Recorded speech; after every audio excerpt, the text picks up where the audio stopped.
we are proud to present our newest How to Expat member.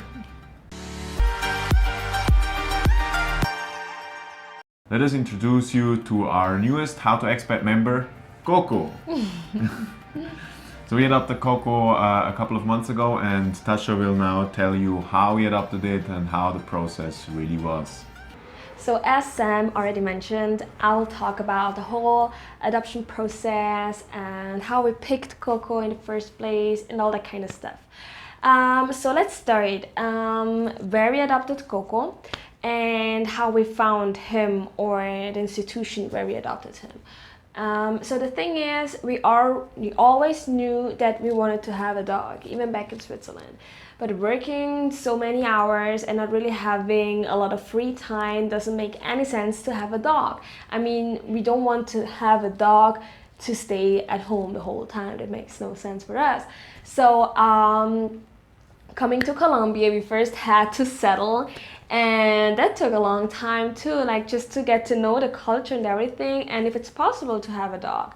Let me tell you one thing, Colombians, especially people in Medellin, paisas, they love dogs. You see dogs everywhere, around every corner. You see a veterinary or you see a pet store, and like dogs in general, they love the small tiny dogs, but also huskies because they have like the super nice blue eyes and stuff. So yeah, you see tons of dogs here, and therefore you have a lot of dog-friendly restaurants, which is super amazing. You don't have to leave your dog all the time at home. So yeah, how did we find Coco, or how did we find the shelter to adopt him? Like first, we knew that we want to adopt a dog because there are so many strays in Colombia. It didn't make sense for us to support a breeder because there are way too many stray dogs. So yeah, this is why we adopted. So we did a lot of research, and there is a Facebook group called Medellin Dog Owners, Expat Dog Owners, something like that. And so I made a post there and asked for a good dog shelter where I can adopt a dog, and I got a lot of responses. And when I did my own research by myself, I found La Perla, which is the biggest shelter, at least they claim to be the biggest shelter in South America. So we went to La Perla. La Perla is in Alta Vista in Medellin, so it's like pretty high up, like from Medellin, maybe like 45 minutes around that. And so we went there. It's super nice. Like you hear the barking from far away already, but it's a super nice place. They have dogs, they have other animals too, but I think specifically dogs, like tons of them. So yeah, we arrived at La Perla and we went to the reception and told them that we want to adopt a dog. Then we had to wait like maybe 5 minutes because, like I said, we were the only people there. And so yeah, a guy came and he asked us first a tons of questions. Like we had to show our cedulas, we had to tell him like what breed exactly we are looking for, size, maybe color, how many times we're going out with a dog or planning to go out, our job, like tons of questions. So for us, we had two main things that were the most important for us. We didn't want to have like a huge dog. We wanted like a smaller dog because like, yeah, to move around, like having a huge dog is super nice, but we don't have a super huge, like a big apartment first. And second, going into a taxi or Uber or whatever with a huge dog is usually more problematic than with a small dog. And so yeah, this was important for us. And also we didn't want to adopt a puppy. Of course I love puppies, who doesn't? But it's not about the work or anything, but I think when you're adopting a dog, or for us at least, we really wanted to give a dog a second chance. So as a puppy, like puppies are getting adopted like that, like super easy. But a grown-up like him, he's like 5 to 6 years old, it's more difficult. So the process was that after they asked us so many questions, then psychologist, like a dog psychologist kind of came and showed us different types of dogs. So he brought the first one and introduced him and told us like the how his behavior is and stuff. But he was way too energetic, way too much energy and jumping on you and stuff. Then the second one were way younger, like around 1 year, 2 years old, and they were super like focused on everything, like they had no concentration at all, and they didn't even see us. They were not interested in us at all. So we were like, no, this is not the dog. So Coco came, and Coco was super calm.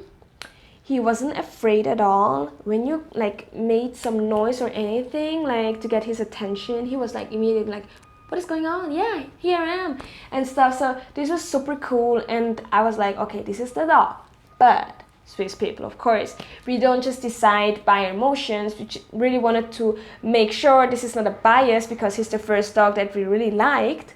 So we asked to bring other dogs, and so they brought like 2 other black dogs. One was too big for us, and the other was way too afraid. Like she was really, really scared. Like her tail was tucked in, like she couldn't tuck it in more. Like it was really sad to see that. And to work with a really afraid dog takes tons of times, and it wasn't what we were looking for. So we decided for Coco.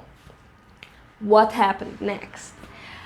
So they told us at the shelter like, oh, do you want to take him home now? And we were like, oh no, we had clients like in a few days, and we really wanted to have at least 1 whole week just with him and to concentrate on him and like to make him comfortable at home. Didn't turn out that way. I mean, Colombia, right? So we thought like a week later on a Friday, we decided like, you know what, let's get the dog. We had now, the schedule was free, and we were like, okay, we have a whole week for the dog, let's go and get him. We went the 45 minutes up there, and they told us, why are you here? Did anybody call you? We're like, nah, so we can't give you the dog. We're like, why?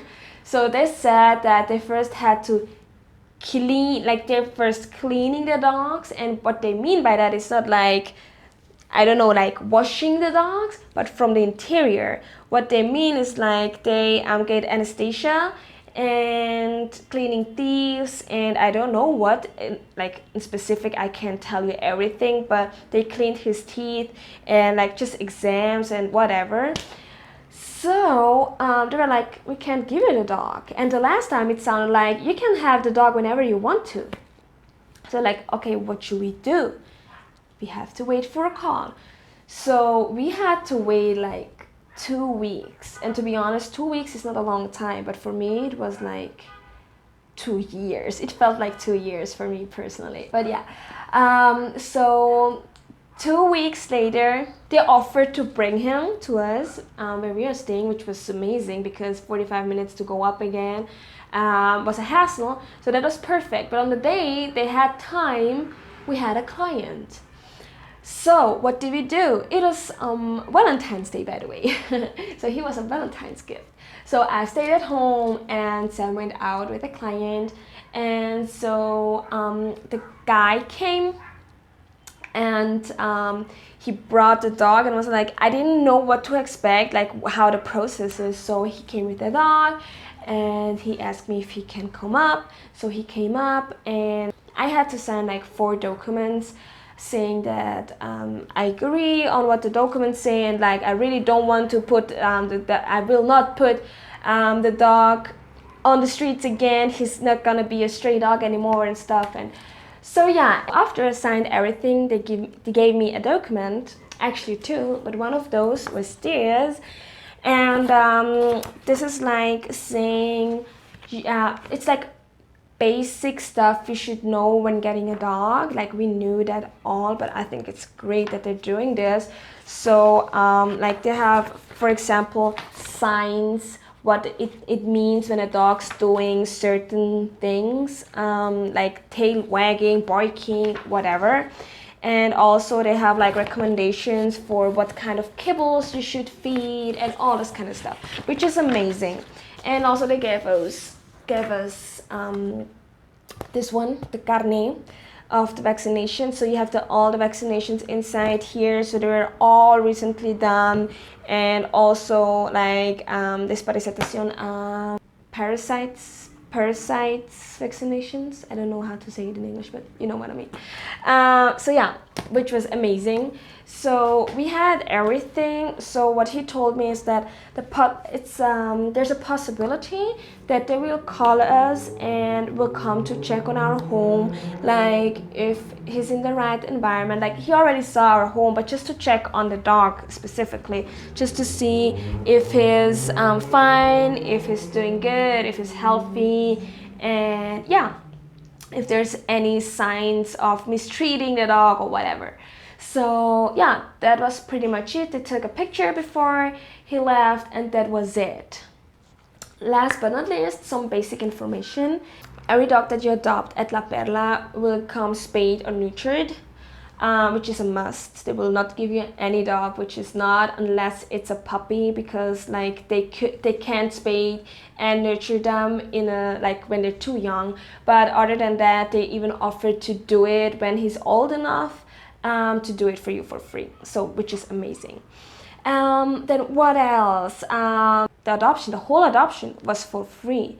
We didn't spend $1 or just 1 cent on anything. Like he came with a collar, he came with the leash, and like they brought him to where we are staying, which is like I told you guys, like 45 minutes, an hour from where they are. So yeah, he comes with a chip. The chip is on the name of La Perla, the shelter, but they will change the chip, not change the chip, but the name on the chip on your name, just like in case your dog gets lost. But it's not like a GPS tracker or something. It's just like when they find the dog and they don't know who to contact, they like find the information. But usually you don't have like normal people don't have a scanner to see, oh yeah, this dog belongs to whoever. So he has like a tiny he has his tiny thingy here saying first his name and also the number 9 number and Sam's number. So when he gets lost, at least they can call us, which is really important because most dogs here in Colombia, they don't have such thing. So usually when they're lost, they're really lost for I don't know how long, and they don't have a chip usually, and neither like anything to like identificate them or like to have information. So this is really important that you should consider doing that too. And yeah, last but not least, like I said, it's possible that they might want to see the dog again and check on your house or your apartment or whatever. But I think like this is amazing because that like seems, at least to me, it shows that they're really caring about their dogs. And so yeah, that's pretty much it about the adoption and the whole process. And I really think that adopting a dog is a great thing, and he gives us so much pleasure, and there's always something new that we can learn, and there's always something to laugh at with him. And so yeah, I'm really happy with Coco, and you're most probably gonna see him more from now on. And so yeah, that's it for today's video. Don't forget that we have a great website with a country test and tons of information about the expat life. So don't forget to check it out.